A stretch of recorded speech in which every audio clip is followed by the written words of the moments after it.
Yes na na. Tayo, GBT cleaning po tayo. Ganito kalaki na nga ho. Ito yung may-ari. Sa yung numero. GBT po cleaning ng Diba kayong nakakulong sa tapat? M3. Hindi yun. May pulang linaw pa yun. Ilinis po tayo, linis. Siniba lang ha. Ganyan kalaki.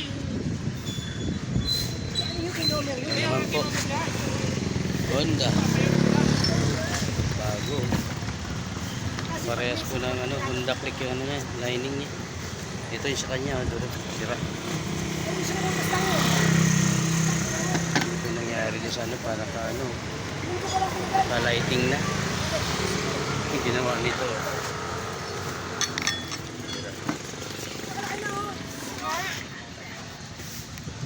Kunin mo na yan. Kuya, ano, ilang grams?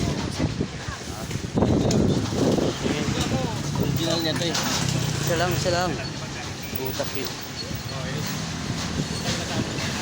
Nasa ano yan? 16 yata yan. Meron ako dyang ano, ewan ko lang nga mo. Pwede po naman yan siguro. Yung lalaking nilalong sa akin, namatay kasi ang daming hingit kayo. Nakakain. Pero yung babae, wala ba ito makita? Ano nga? Kaya mo ilang grams to? Din, mapuputol ko kayong kahoy na yun. Yan yung pinalit. Eh, pares naman ah. May isa. Mabigat yata to, yung original. Siguro sa mga 15 to 16 yan.